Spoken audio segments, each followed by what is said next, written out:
Hello and welcome to Art Masters with me, Mrs. Portilla. Today we are going to be learning about a Series 1 artist for Art Masters. We're going to learn a little bit of history about this artist.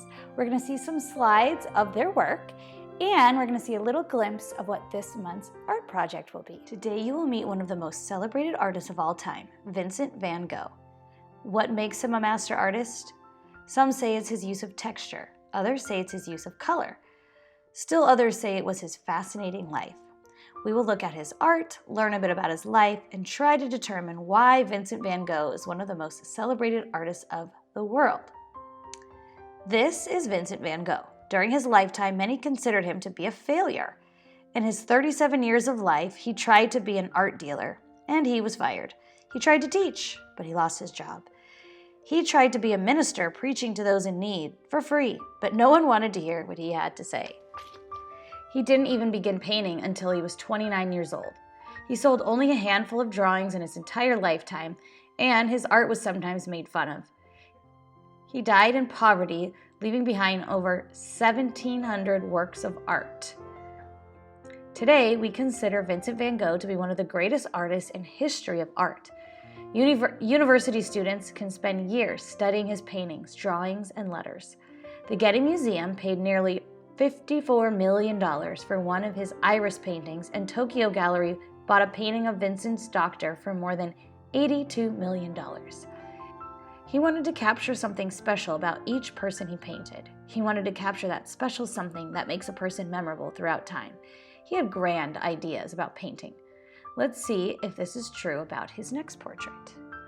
What makes this self-portrait look ghostly?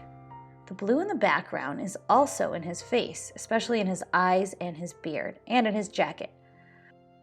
This makes him seem somewhat transparent or see-through. We can see that he's showing us he's an artist by holding his palette, his canvas, and his brushes. He was born March 30th in 1853 in the Netherlands. He was the oldest of 5 children, and he was named for an uncle who was an art dealer. Vincent joined his uncle when he was older as a clerk for the gallery. At first he did well, so well in fact that he was promoted and sent to the London branch of the firm. Once there, he fell in love. Unfortunately, the young lady was in love with somebody else. Unable to deal with the rejection, Vincent fell into a depression that eventually cost him his job. After he lost his job, he turned to teaching among the poor in a British community. Unable to keep that position, Vincent returned to Holland, where he failed in his attempt to become a minister. Since he could not be a minister, he decided to try preaching in a Belgian coal mining town. Again, he failed. In 1881, he returned home, and it was only then that he began to draw. He loved painting with oil, and within a year, he had decided to become a painter. Let's see one of his first drawings. Do you ever get frustrated when you try to draw something for the first time and it just doesn't look right? Van Gogh and other famous artists have had the same problem. A very talented artist doesn't usually just sit down and complete a masterpiece on his first try. They probably make many sketches. And here are some sketches by Van Gogh when he was preparing to paint figures of people. He studied them and sketched them for one whole winter. Can you tell what kind of hands these are? Are they manicured royalty hands? No, they're rough and callous. These are hard-working people. Now let's see what the finished painting, for which he sketched all those hands. Do you think Van Gogh sketched and studied more than just hands for this painting? Yes, he definitely did. The title, Potato Eaters. What kind of life do you think the people in this painting had?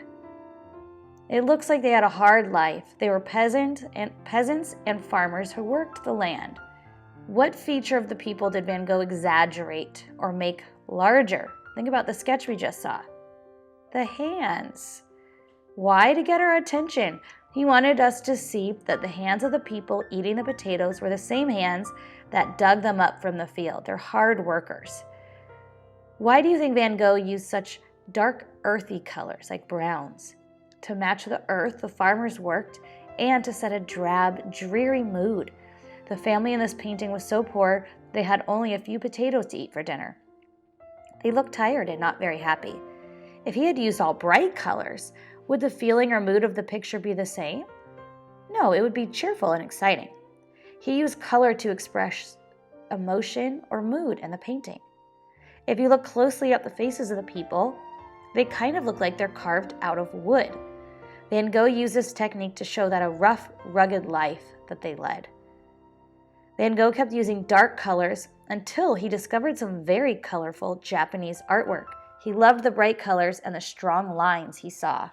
Soon, Van Gogh's paintings started to look much more colorful. This Van Gogh portrait of Pierre Tanguy, he was one of Van Gogh's few friends. He was important, not just because of his friendship, but because of what he did for a living. He owned an art supply shop that was also a meeting place for local artists. If they could not afford paint, or if they were broke, he would take paintings in exchange for more art supplies. Van Gogh painted him twice. What do you see in the background of the painting? Pictures from Asia. He loved the art of Asia. He collected prints of Japanese artists whose work had been seen for the first time in Europe. Van Gogh also loved these prints, and here he has copied some of them to form a background for his picture. Asian art fascinated Van Gogh, and he used some of the techniques in his own work. What separates the background from the foreground? A red outline. In this painting, Van Gogh uses an Asian trick of outlining in red. The thin red line separates the foreground from the background. Remember to try this sometime when you are making a picture and you want to separate objects and make them stand out. As much as Van Gogh liked painting portraits, it was hard to find people to pose for him. Without funds, he couldn't hire models, so he often painted still life subjects. Do you guys remember what a still life is? It's a painting of things that do not move, like we did for Cézanne. The next painting is one of many still lifes that Van Gogh made while living in the south of France. In these sunflowers, we could see a lot of different textures shown.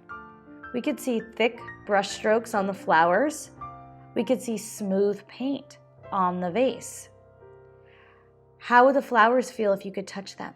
Bushy, fuzzy, maybe a little rough? We could tell the texture without even touching them. Did Van Gogh use his outlining trick in this painting? Yes, he did, around the vase. There's an interesting story about why Van Gogh painted so many sunflower canvases. It was while living in the south of France that Van Gogh hoped to achieve his dream. He wanted to create an artist colony, a place where all would be welcome to paint, to learn and to live without concern for money or outside pressure. He tried very hard to get as many artists as he could to join him, but only one came. It was Paul Gauguin. When Van Gogh found out that Gauguin was coming, he was very excited. He cleaned up his little yellow house. He bought some furniture to make it more comfortable. He couldn't afford fresh flowers, so he painted a vase of bright yellow sunflowers for every room. Van Gogh loved the way yellow made him feel bright and cheery, and he wanted other people to feel that way too. So he uses lots of yellow in his paintings, just like this next sunflower painting. Unfortunately, all of Van Gogh's beautiful paintings weren't enough to make Gauguin's stay a happy one. When he finally arrived by train, both men were looking forward to working in peace and harmony. This was not to be. Gauguin didn't seem to like anything Van Gogh did. They argued a lot. Within days of his arrival, Gauguin had taken over running of the house. Van Gogh was a sloppy housekeeper, so Gauguin had the house cleaned. He also set up a budget and he took over the cooking because he said Van Gogh was a terrible cook. He was also very critical of Van Gogh's painting style, and his comments caused an already insecure Vincent a great deal of pain. As the days passed, the two men argued more and more. Van Gogh was afraid things were not working out. He wanted Gauguin to stay. He did not want to abandon his dream of artists painting together in harmony. This next work of art is one he painted in early December to let Gauguin know how he would feel if his friend were to leave. The empty chair gives the feeling of loneliness. Van Gogh did not want to be alone again. He painted Gauguin's chair and put welcoming lights behind and on it. However, nothing could heal the problems that existed between the two artists.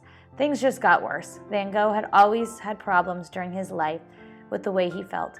Sometimes he would get so angry and upset that no one could make him feel better.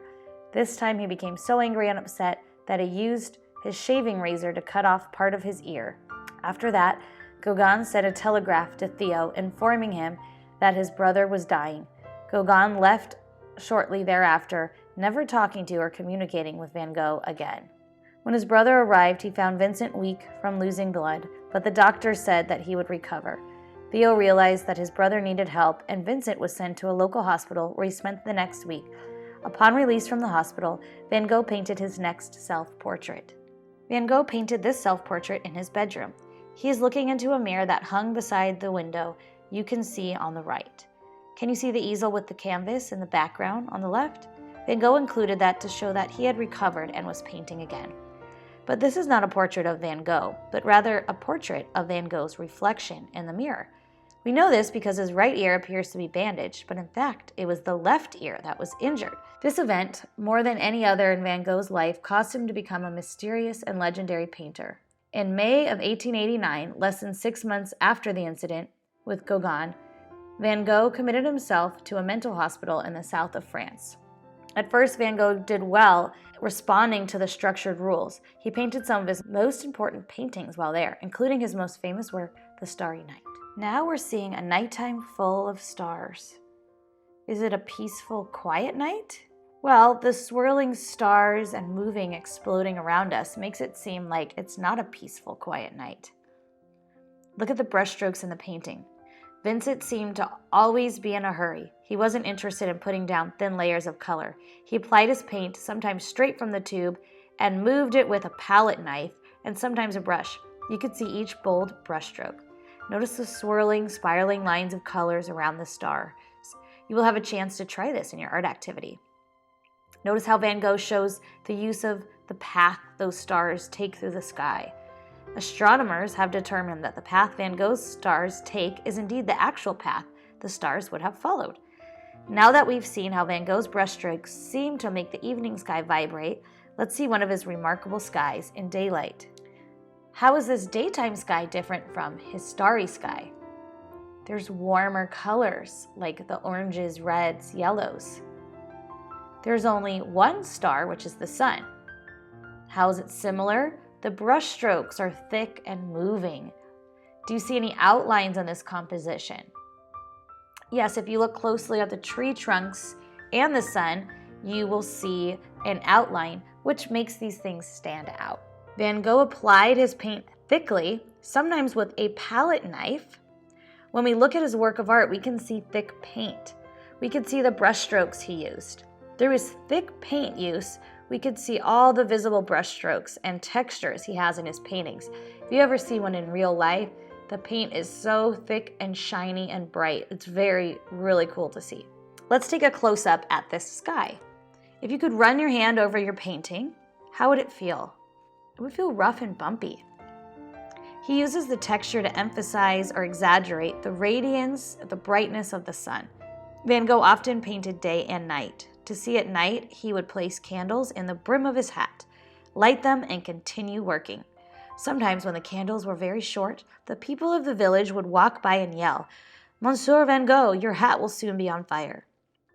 But Van Gogh would keep right on painting. He would paint for 14 to 16 hours a day. He would spend his money on paint instead of food and would go for days at a time without a decent meal or good night's sleep. This was not healthy for him, and he often needed the attention of a doctor. One doctor who was also in poor health became his friend, and Vincent painted his portrait. Where do we see the most texture in this painting? On his coat and his hair. Why do you suppose the background is painted in a color so much like the foreground figure? I think it's to force your eyes to this man's face. What do his eyes tell you? He appears to be tired. In fact, he was a homeopathic doctor, one who uses herbs, a psychiatrist, and an artist. So he was a very busy man. Gadget played an important part in the last few weeks of Van Gogh's life. Because Van Gogh's illness was never properly diagnosed or treated, he often suffered and was sick. Eventually, he ended up passing away, with his friend by his side. Did Van Gogh's paintings sell well in his lifetime while he was alive? No, sadly they didn't. He only sold a handful of drawings while he was still alive. During his life, there were not many people who recognized the value of Van Gogh's painting. In the 100+ years since Van Gogh died, we've come to understand his ingenious use of color and expressive texture. In your art, you will make your own starry night, spiraling sky. When you do, think of Vincent van Gogh and how his work with color and texture expanded our ideas and changed the way we see. And instead of using oil paint, we'll be using oil pastel, which is like a stick of oil. We can make it very bright and it's soft, and we're going to try to create movement and texture using short, bright brush strokes. So I hope you guys look forward to your art by Vincent van Gogh.